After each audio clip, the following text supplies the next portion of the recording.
My name is Sophia Gabriel, and my topic is an introduction to radians. Typically, we measure angles through degrees such as a right angle being 90 degrees, a straight angle being 180 degrees, and a full rotation of an angle being 360 degrees. Another way we can measure angles is by radians. Let's say we have a circle with angle theta being 2 radians. Therefore, the arc that subtends the angle, which is shown in blue, will be 2 radii.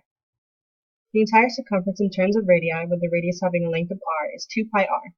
Therefore, the angle, which we can call angle theta, is equal to 2 pi radians. Thus, we can conclude that because 2 pi radians is a full rotation of an angle, it is equal to 360 degrees. If we divide both sides by 2, we can see that pi radians is equal to 180 degrees. In order to convert radians to degrees, we multiply the radians by 180 over pi.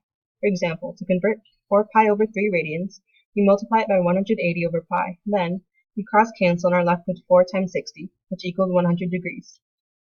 In order to convert degrees to radians, we take the reciprocal of 180 over pi and multiply it by the degrees. For example, to convert 60 degrees to radians, we multiply it by pi over 180.